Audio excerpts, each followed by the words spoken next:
नमस्कार। आज के वीडियो खास करके उन माँ बाप के लिए है जो सही और गलत के मायने अपने बच्चों को नहीं सिखा पाया, और उन टीचर्स के लिए भी है जो पढ़ाई के नाम पर विद्यार्थियों को बस डांटते आए हैं। नतीजा एक विद्यार्थी का हौसला टूट जाना और वो जाने अनजाने में गलत राह को चुन के अपना करियर हमेशा हमेशा के लिए बर्बाद कर देते हैं। मेरे पिछले वीडियो फ्लड और गरीबी से गाँव की शिक्षा व्यवस्था किस प्रकार प्रभावित होते हैं और विलेज एजुकेशन सिस्टम में ऑनलाइन एजुकेशन की क्या अहमियत है, उन पर आधारित थे। आई होप वीडियो आपको अच्छा लगा होगा। अब हम आज के विषय पर बात करते हैं। पीटीएम यानी पेरेंट्स टीचर मीटिंग गांव की शिक्षा व्यवस्था और एक विद्यार्थी का कैरियर सफल बनाने के लिए क्यों ज़रूरी है। पीटीएम के माध्यम से कौन कौन सी विषय पर चर्चा होती है, माँ बाप तथा शिक्षकों को किन किन बातों का ध्यान रखना चाहिए, वही आज का वीडियो के माध्यम से विस्तार से बताने की कोशिश करेंगे। हर माँ बाप चाहते हैं कि मेरा बच्चा पढ़ लिख कर आगे बढ़े और कामयाब होकर खुद की और माँ बाप का नाम रोशन करे। विद्यार्थियों का भविष्य सामने रखते हुए हमें क्या करना और क्या नहीं करना चाहिए। एक विद्यार्थी टीचर्स या पेरेंट्स को क्यों झूठ बोलते हैं, अपने फ्रेंड्स, स्कूल, समाज और घर की तरफ से किन किन समस्याओं का सामना करना पड़ सकता है, उसका अंदाज़ा पेरेंट्स तथा टीचर्स को ज़रूर होना चाहिए। ऐसे में क्या पेरेंट्स टीचर मीटिंग एक सही और एकमात्र उपाय है? हमारे देश में 10,000 से अधिक कस्बे, 4,000 शहर और कुल 7 लाख गांव हैं। लिहाजा गांव की जनसंख्या शहरों की तुलना से ज़्यादा है। ऐसे में गांव की लिटरेसी रेट ज़्यादा होने के बजाय कम क्यों है? हम गांव के लोग अपने बच्चों को स्कूल बराबर भेजते हैं, पर स्कूल भेजने तक ही क्या हमारा जिम्मेदारी ख़त्म हो जाती है? आखिर क्यों बच्चों को बीच में ही स्कूल छोड़ना पड़ता है? क्या हमने कभी इसका आंकलन किया है? शिक्षा में सुधार और बच्चों की परेशानियां टीचर्स और पेरेंट्स से बेहतर शायद ही कोई समझ पाए। ऐसे में पेरेंट्स और टीचर्स के बीच एक चर्चा के जरिए बच्चों की कमियां, खूबियां एक दूसरे को साझा करके इससे विद्यार्थियों के भविष्य को उज्जवल बनाने में मदद मिल सकता है। माँ बाप और टीचर्स की उपस्थिति में विद्यार्थियों के भविष्य के चर्चा करने के लिए जो सभा बुलाई जाती है, मोटे तौर पर हम जिसे पीटीएम कहते हैं।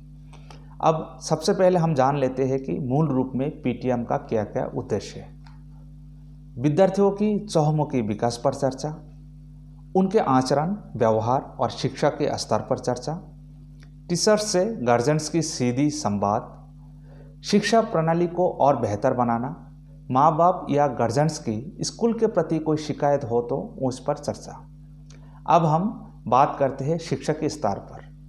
यदि कोई विद्यार्थी पिछले साल की तुलना में इस साल कम मार्क्स लेके आए तो हम बड़े निराश हो जाते हैं। एक सचेत गार्जियन या शिक्षक होने के नाते हमें विद्यार्थियों के पास बैठ के शिक्षा का स्तर गिरने का कारण जानना और हौसला बढ़ाने के बजाय हम विद्यार्थियों को डांट और मारपीट शुरू कर देते हैं, जिसके कारण एक विद्यार्थी का आत्मविश्वास कमज़ोर होना शुरू हो जाता है। साथ ही साथ पेरेंट्स तथा गार्जियन से भरोसा भी उठ जाता है और वह विद्यार्थी मानसिक तनाव का शिकार भी हो सकता है।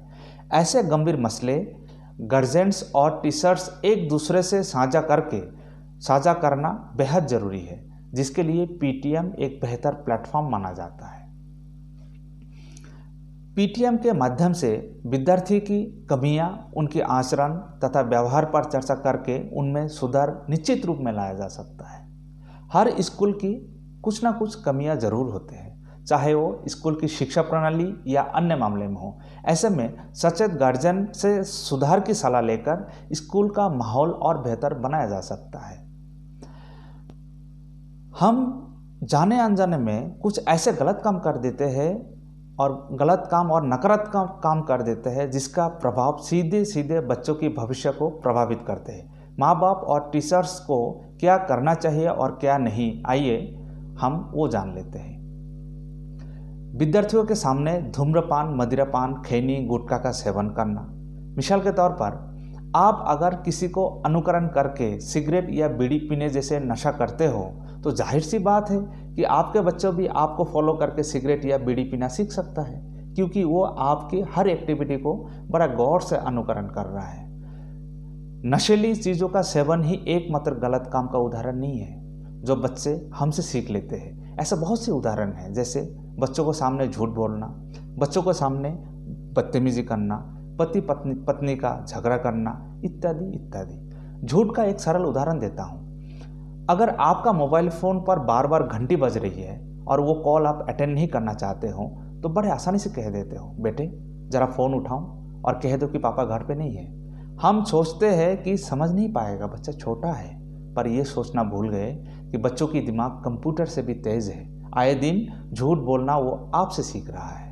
यदि हम अपने बच्चों की कामयाब जिंदगी और सुनिश्चित भविष्य चाहते हैं तो सबसे पहले शिक्षक और गार्जियंस को सचेत होना बहुत ज़रूरी है और इस तरह का कुछ काम करना ज़रूरी है जिससे हमारे बच्चे प्रेरित हो।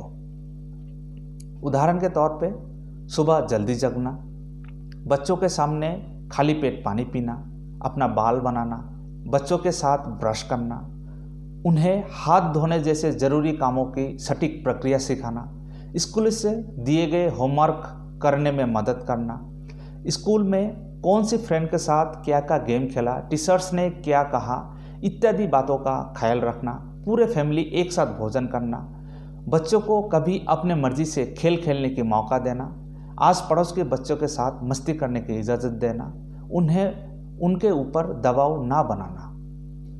अब हम कुछ जिम्मेदारी की बातें करते हैं। ग्रामीण क्षेत्र में ये माना जाता है कि बच्चों को स्कूल के लिए तैयार करना जैसे हर जरूरी काम सिर्फ और सिर्फ माँ का ही जिम्मेदारी है।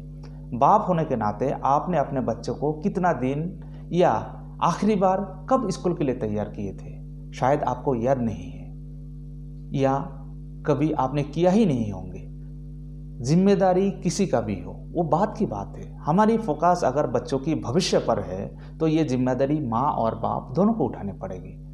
कुछ बातें ऐसे भी है जो हम बच्चों को सिखाने में हिचकाते हैं, जैसे सही और गलत स्पर्श, गुड टच और बैड टच, शरीर का कौन सा अंग जैसे lips, chest, between legs, buttocks को किसी को भी स्पर्श करने की अनुमति नहीं देनी चाहिए। उसकी शिक्षा देना खास करके माँ और टीचर्स की जिम्मेदारी होती है। यदि गलत स्पर्श की कोई वारदात किसी के साथ होती है तो मानसिक सपोर्ट देने के बजाय हम डांटने लगते हैं, जरूर तूने ही कुछ किया होगा। ये गलत है। उस वक्त उन्हें मानसिक सपोर्ट की ज़रूरत है। बच्चों की मन में इस प्रकार का भरोसा होना चाहिए कि कुछ भी हो जाए मुझे मेरे माँ बाप या टीचर से सपोर्ट ज़रूर मिलेगा। उन्हें ऐसे तैयार करें कि कोई गलत होने पर वो टीचर्स या पेरेंट्स को ज़रूर अवगत करें और मौका वारदात पर हेल्प हेल्प कहकर चिल्लाए। उन्हें ये यकीन दिलाना ज़रूरी है कि उनका सुनने वाला कोई तो है, नहीं तो वो गलत स्पर्श बच्चों को बर्दाश्त करना शुरू कर देगा। धीरे धीरे बच्चों को वो स्पर्श अच्छा लगना शुरू हो जाएगा और इसके आगे कहने की कोई ज़रूरत नहीं है। बच्चों को समझने के लिए आपको भी बच्चे जैसे मानसिकता अपनाना पड़ेगा, तब जाके आप उनके विश्वास को जीत सकते हो और वो आपको दोस्त मानने लगेंगे। हालांकि माँ और बाप में से किसी एक को बच्चे के प्रति कोमल होना बेहद ज़रूरी है। बेहतर है कि माँ स्ट्रिक्ट और बाप सॉफ्ट बिहेवियर वाला हो और ये भी यकीन करे कि आपके बच्चे आपके घर को सुरक्षित महसूस करते हो। इस प्रकार के हर जरूरी विषय की चर्चा पीटीएम के माध्यम से बिल्कुल कर सकते हैं। सिर्फ और सिर्फ बच्चों की खातिर हम अपने पूरे ज़िंदगी दांव पर लगा देते हैं। आखिर क्या वजह है जब बच्चे हमारी बात नहीं सुनते हैं? इसका जवाब सिर्फ और सिर्फ आपके पास है। देखिए, शहरी स्कूलों ने पीटीएम जैसे मुद्दे को गंभीरता से लिया और ये सच भी है कि वो गांव की शिक्षा व्यवस्था से काफ़ी आगे है।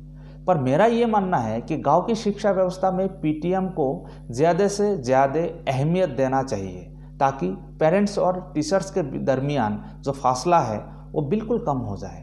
अगस्त 2020 में मैंने अपने गांव में पीटीएम का मुद्दा तो छेड़ दिए, जिसमें 300 से अधिक गार्जियन, 25 से ज़्यादा टीचर्स की उपस्थिति थे। जो प्रयास कुछ हद तक सफल भी रहा। ये गांव, ये देश अपना है, तो हमारे गांव की शिक्षा व्यवस्था को सुधार लाना भी हमारा ही जिम्मेदारी है ताकि ज़्यादातर बच्चे अपने उज्जवल भविष्य बनाने में सफल हो और हम गांववासी गर्व से कह सके ये मेरा ही गांव का सफल विद्यार्थी है।